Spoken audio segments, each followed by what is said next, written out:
Alhamdulillahil wahidil qahar alladzi arsala Muhammadal Mustafal Mukhtar walladzi qala inna a'tainakal kautsar fasalli li rabbika wanhar. Asyhadu an la ilaha illallahul ahadul jabbar al-mutakabbiru mutta'alis syatar wa asyhadu anna Muhammadan abduhu wa rasuluhu sayyidul jinna wal bashar. Allahumma salli wa sallim wa barik ala sayyidina Muhammad wa ala alihi wa ashabihil abrar. Amma ba'd, faya ibadallah, usini wa iyyakum bitaqwallah, faqad fazal muttaqun. Faqad qala Allah ta'ala fil kitabihil karim, ya ayyuhalladzina amanu taqullaha haqqa tuqatih wa la tamutunna illa wa antum muslimun. Hadirin sidang Jumat yang dimuliakan Allah, kita bersyukur pada saat ini dengan hidayah Allah dapat bersama-sama menunaikan kewajiban kita sebagai seorang mukmin melaksanakan ibadah Jumu'ah. Mudah-mudahan ibadah kita diterima Allah Subhanahu wa ta'ala. Dari mimbar ini khatib menyerukan seruan Allah Subhanahu wa ta'ala, hai orang-orang yang beriman, bertakwalah kamu kepada Allah dengan sebenar-benarnya.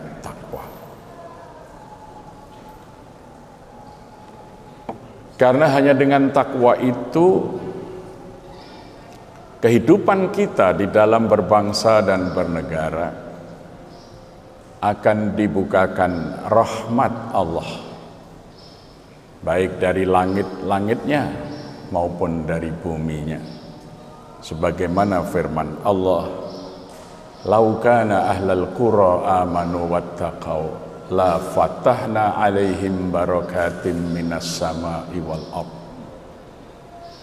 Sekiranya penduduk suatu negeri mereka itu beriman dan bertakwa, maka sungguh akan kami bukakan barokah atas langit-langit dan buminya. Maka dari itu di dalam ayat lain Allah mengajari kita untuk berdoa, yaitu dalam surah Furqan ayat ke-74. Rabbana hablana min azwajina wa dzurriyyatina qurrata a'yun waj'alna lil muttaqina imama.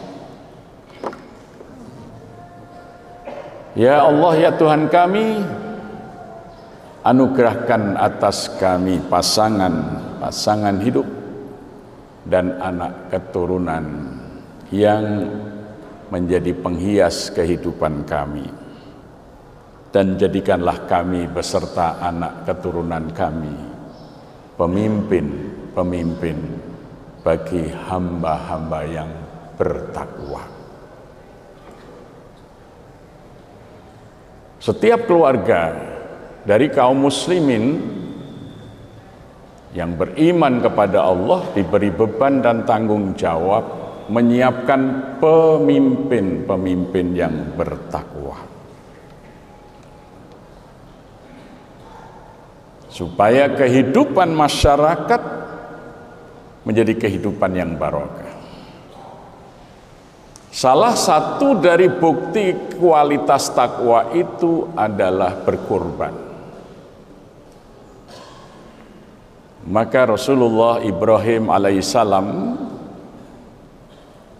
ketika diuji oleh Allah dengan melaksanakan kurban yang sunnahnya kita ikuti beberapa waktu yang lalu, Allah kemudian berfirman kepadanya, inni ja'iluka linnasi imama, sungguh aku akan menjadikanmu pemimpin bagi seluruh manusia. Jadi ketakwaan itu dibuktikan dengan pengorbanan. Orang yang sudah terbukti memiliki jiwa berkorban, maka oleh Allah akan dimuliakan sebagai pemimpin. Pemimpin orang-orang yang bertakwa.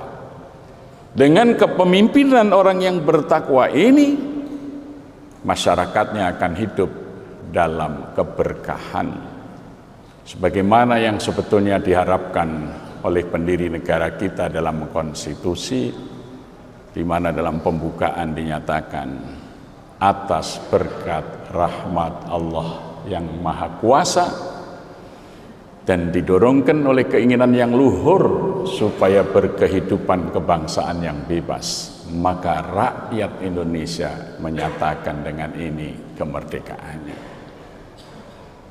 Jadi sejak awal negara ini berdiri, konsep tentang negara yang mendapatkan rahmat dan barokah itu menjadi konsep yang mendasar konstitusional.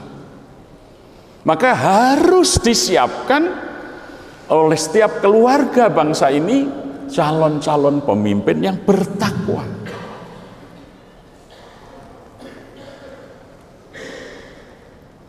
Kita pernah mengalami hilangnya kedaulatan setelah proklamasi, yaitu ketika tanggal 19 Desember 1948 Belanda melakukan operasi Krai menyerang ibu kota negara Republik Indonesia Yogyakarta untuk menghapus peta Indonesia dari dunia. Dan kemudian pada saat serangan bertubi-tubi ke Jogja itu, Panglima Besar Sudirman sudah 3 minggu tidak bisa bangkit dari tempat tidur dan selalu muntah darah karena kondisi yang sakit parah, separuh paru-parunya dipotong tiap hari. Beliau tidak bisa tidur dan selalu mengeluarkan dahak darah. Sehingga dipesan kepada keluarga dan para ajudannya jangan sekali-kali membicarakan keadaan negara kepada beliau. Tetapi 19 Desember 48 dini hari, pesawat-pesawat pembom Mitchell B-25 yang dipimpin oleh Kolonel Van Langen atas perintah Mayor Jenderal Simon Spoor untuk mengadakan operasi dadakan menyerang ibu kota Yogyakarta. Jam 3 pagi sudah dilepas dari lapangan Andir, kalau sekarang kita kenal lapangan Hussein Sastra Negara, ya. Kolonel Van Langen adalah komandan KST, Korps Speciale Truppen atau Kopassusnya Belanda, dilepas dengan sandi Doorstoot naar Jogja. Sampai jumpa di Jogja. Jam 6.05 pagi, Maguwo sudah diduduki. Pak Dirman mengetahui serangan itu, tiba-tiba beliau bisa bangkit dari tidurnya, bangkit dari tempat tidur, meminta diantar kepada Kapten Suparjo Rostam dan Cokro Pranyono yang menjadi ajudannya menghadap Presiden di Gedung Agung. Untuk apa? Sudirman ingin menyerahkan kepemimpinan tentara kepada panglima tertinggi yaitu presiden. Dalam konstitusi kita presiden adalah panglima tertinggi angkatan perang. Tapi ketika ketemu dan ingin menyerahkan itu, Bung Karno sebagai presiden mengatakan, Dimas, tempatku bukan di tempatmu, tempatmu bukan di tempatku. Aku ini orang politik. Kalau tentara Belanda melihatku, pasti aku ditangkap, dibuang atau dipenjara.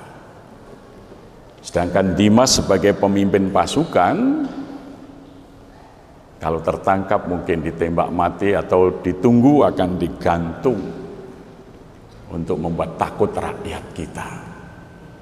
Maka menyingkirlah. Jangan lakukan perlawanan linier. Karena tentara kita sedikit, Belanda mengerahkan segala kemampuan tempurnya. Bung Karno kalau manggil Sudirman itu Dimas, karena jarak umurnya 16 tahun. Bung Karno itu lahir 1901, Pak Dirman lahir 24 Januari 1916. Jadi, masih sangat muda waktu itu.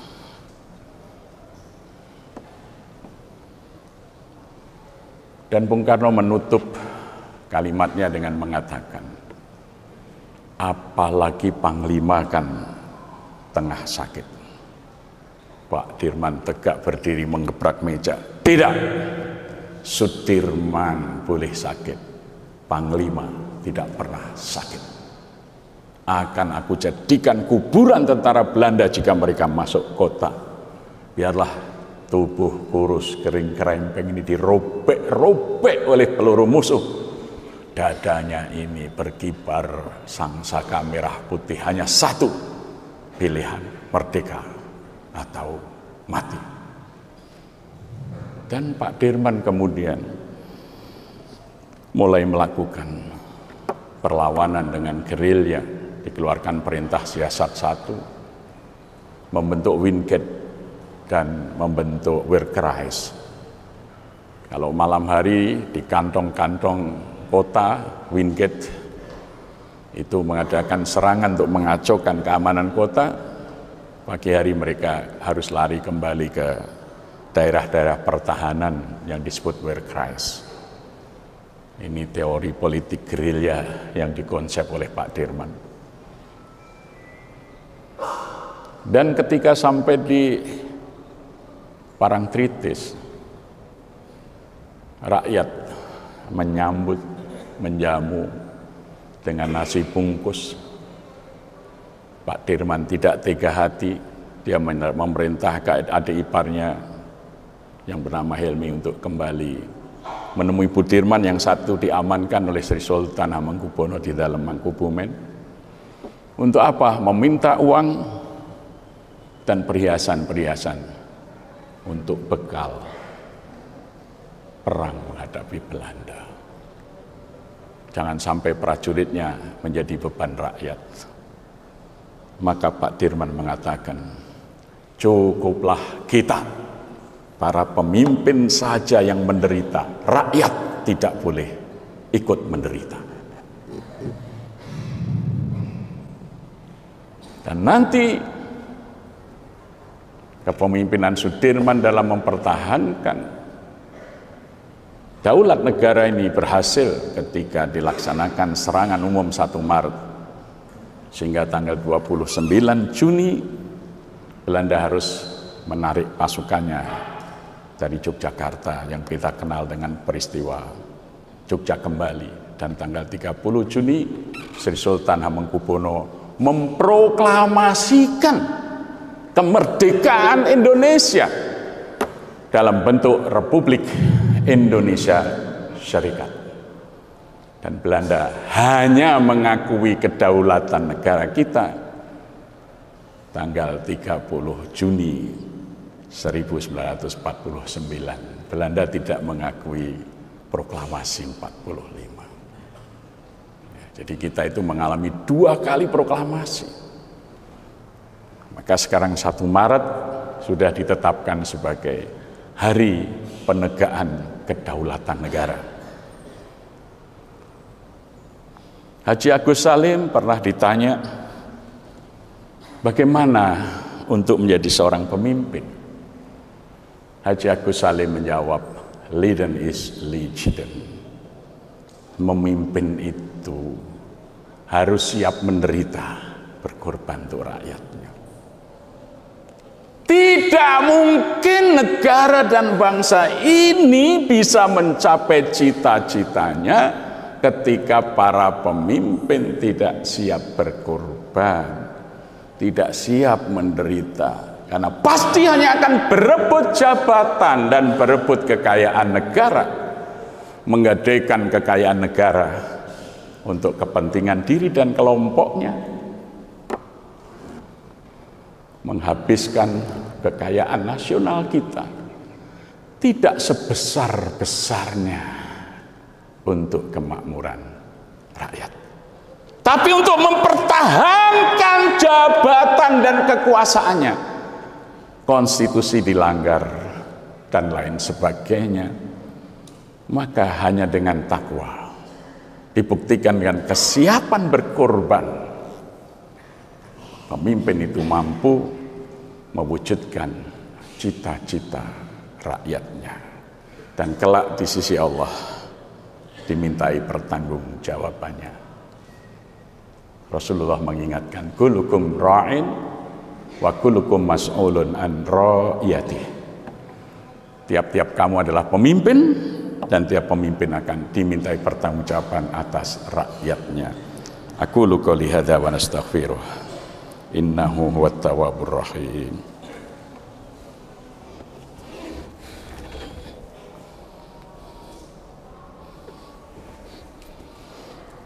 Alhamdulillahilladzi arsala rasulahu bil huda wa dinil haqq liyudhhirahu 'alad dini kullih walau karihal kafirun.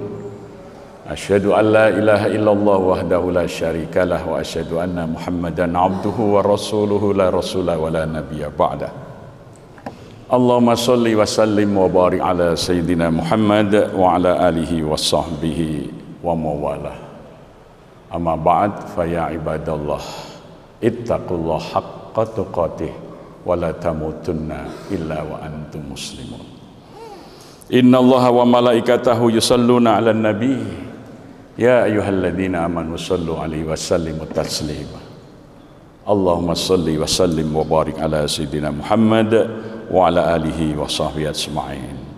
Allahumma ighfir lil mu'minina wal mu'minat wal muslimina wal muslimat al ahya'i minkum wal amwat innaka sami'un qaribun mujibud da'i wa ya khadiyal hajat rabbana hab lana min azwajina wa dhurriyyatina qurrata a'yunin waj'alna lil muttaqina imama.